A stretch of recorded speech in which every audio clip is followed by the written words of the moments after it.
Hello, ladies and gentlemen. In today's video, I thought I'd just do a bit more of a simple one where I give a few tips for newer players entering the game. Because despite me constantly having this belief in the back of my mind that everybody understands everything I'm saying in all my videos, the reality is that's not the case, and this game always has new players coming in, and obviously they are curious and they may not be all that well informed, right? So I thought I'd make a video talking about a few of probably my biggest tips for new players in this game. Starting off with, if your goal is just leveling up as quick as possible and being able to farm jades as easy as possible, do not increase your max trailblaze level. Now, I believe you can probably increase it once or twice without too many issues. However, the main reason for this is that it allows you to use low level 4 stars, right? But they're still good enough to clear the story bosses and story stuff because all the enemies are at an incredibly low level, making it much easier to do progression and as well much easier to save up your jades. If you start increasing your trailblaze level a lot, you'll start to notice that your lower level characters without relic investment are actually starting to kind of struggle against these story bosses at some point. And so you're either going to be incentivized to pull a new limited character who is strong enough to just brute force it even at a low level, or actually waste your energy on relics and stuff, which in my opinion at the low levels you should not be doing, right? You should only really start using your trailblaze power for relics when you're at about the trailblaze 60 mark, because at this mark is usually when you are able to get gold relics significantly more consistently when you are actually farming for them. And hitting trailblaze 60, although this used to be a more difficult task with the release of the skip button, and obviously there being way more patches in the recent years in comparison to before, it is very, very easy even as a new player. If you power through absolutely everything that the main story has to offer, you will likely hit trailblaze 60 with all the XP you're given, or at least close to it, right? Of course, if you are just trying to have a fun experience, don't speedrun, right? Especially if you're a new player. At the end of the day, the priority here is enjoyment, having a good time, and not necessarily diving straight into the meta, because that can definitely lead to someone having a worse overall introductory experience to the game. However, this is my advice to new account players if their sole goal is to just clear endgame and get through everything as quick as possible and get all the pulls they need, right? The next bit of advice is going to be relic sets, right? There is one kind of GOAT relic set to a lot of people. I myself don't farm it that much. However, you cannot deny its universal use, which is the wind set. It's actually one of the original sets released in, I believe, in the Herda space station. Crazy early, yet incredible value. What this wind set does is that it gives the user a bit of wind damage bonus, but at the same time it gives them a 25% action advance when they use their ultimate. Wind set can be universally used on an incredible amount of supports in this game, and in some specific instances even some DPSs. Right, though those are definitely on the rarer side in comparison to the supports. But trust me, there's a ton of supports in this game who can use the wind set even if it's not their best in slot. And the reason I'm recommending this, even if it isn't their best in slot, is that it's universal. This is a domain that you can farm and you get relics, and all these relics are usable for, let's say, RMC, for Sparkle, for possibly Sunday, for possibly other supports, other characters, right? Mblade can also use Eagle. there's a lot of instances of characters who can abuse Eagle in this game, who are free supports or some of the most popular supports in the game. Tribby is also another one who actually uses a Eagle in a lot of her best clears and a lot of her best stuff, right?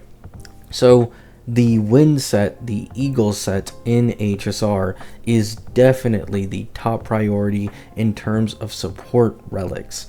Now, what about when it comes to DPS? Well, I have found that, at least as of recent, in my opinion, when it comes to a kind of universal DPS relic set, something that a lot of teams can use these days is either Genius or as well as Herda's Scholar relic set, right? I believe the Scholar relic set buffs skill damage, ultimate damage, and just has some half decent crit rate buffing, right? It's not anything game changing, but a lot of DPSs as of recent have skill damage or ultimate damage, and crit rate is just a universal thing everyone can appreciate. And then the other one being Genius, because of there being so many supports these days that actually have a pretty significant amount of defense shred amp, even if you're not taking advantage of the full 20% defense shred when going against quantum weak enemies, just 10% can make a difference and be better than a lot, if not all, other relic sets, depending on just how much defense shred it is that supports are giving you on your team. If you're a new player, you might not be aware of this, but the way the defense shred buff works in HSR is that it's kind of weak. It's really not anything good at the beginning, so that first half, like 50% defense shred, you're not really getting all that great of returns. However, the closer and closer you get until the cap of 100, it becomes way stronger. And I've talked about this before, but a beautiful example is going from 70 to 100% defense shred, which is just an additional 30%. It doesn't sound like anything that crazy, but it actually makes the total damage buffing that you get from your defense shred go from 70% to 120 something percent, right? Or 130 something percent. I don't exactly remember completely, but that goes to show you just that 30% was able to nearly double the effectiveness of the previous defense shred. And it is why I praise it so much and I talk about it so much. So now let's move on from that. The next thing I want to talk about is vertical investment versus horizontal investment. This is a topic I've covered in videos many times before. However, for a new player, there is absolutely no discussion to be had. You should definitely prioritize horizontal investment, since of course as a new player, I'd imagine your goal these days is to catch up with endgame modes like Star Ward, and as well as the Anomaly Arbitration Knights and King, right? So in this type of scenario, the current teams that I'd probably recommend investing into is Ashblade, Ashvale, plus Blade. They make a very good core combo that can work with a multitude of DPSs in this game, including the free Gilgamesh that a lot of people can currently choose, which is absolutely an amazing steal in my opinion. So Ashblade is definitely up there as probably the GOAT combo, because you can put a ton of different DPSs and it doesn't lock you into only getting one specific DPS. The other team I'd really consider here is Silver Wolves. Silver Wolf isn't anything exceptional currently, admittedly. I have Silver Wolf. It's not like I'm trying to oversell her or overglaze her. However, she is an Annie unit.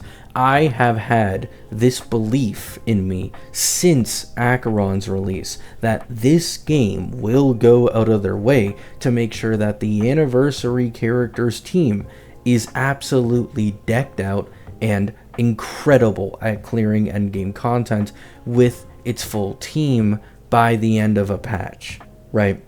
or as I like to say, at the end of a version. In version 2, this was Acheron. Acheron absolutely dominated version 2 and had, well, she was kind of the big boom of the power creep discussions in HSR. Then in version 3, you had people doubting Casterus at the beginning, saying, oh, I don't think she's going to be anything as crazy as Acheron. And look what happened. Now everybody complains that Mono Rem is the only good team with incredible vertical investment from version 3.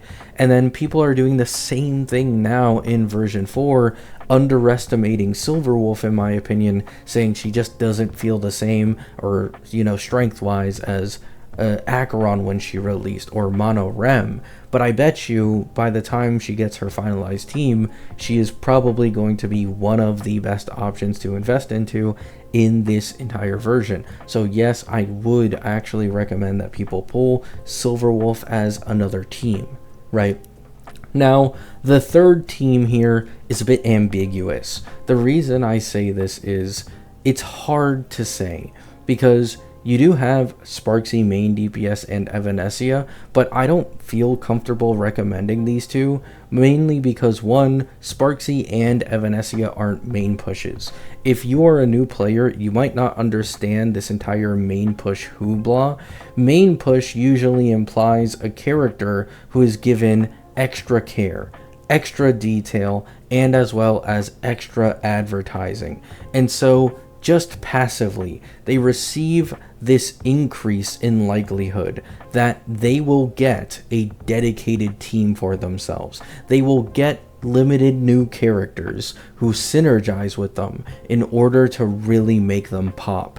Non-main pushes usually do not get these types of teammates. They might be able to benefit from a main push, having a teammate who on the side synergizes with them luckily. However, a majority of the time, these main push dedicated teammates always buff the main push more than anybody else, right? So Evanesia and Sparksy, despite how cool and how much I like some of them can be, unfortunately, I don't think they're the greatest of future investments, in which this leads me to you guys pulling the Ashblade core, pulling Silverwolf, or not, right? You can not pull Silverwolf. And the next best option, in my opinion, may possibly be Nihilux, who is dropping in 4.7, because Nihilux is the third main push character, and with the semi-reliable leaks that we've gotten so far, she should be a main DPS, an Elation one.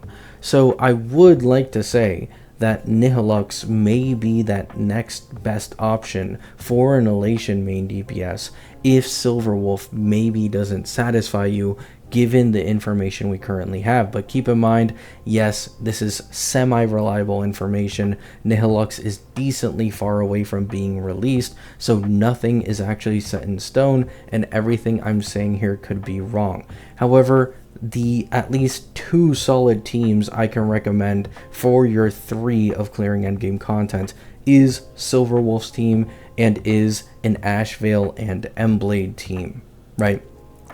Depending on how much you struggle with choosing the third team, you can wait until version 5, you can wait until the rumored ZZZ collab in 4.8 and see if maybe Ellen's a DPS or how that goes. Nihilux is a main DPS. We don't exactly know, right? Unfortunately, I'm not an omnipotent being. You guys may have been able to catch on if you're a new player. I'm not recommending older teams from previous versions because I simply do not think it's worth to invest into those teams starting from 0. Just too expensive without enough return in comparison to some of these stronger, newer teams, right?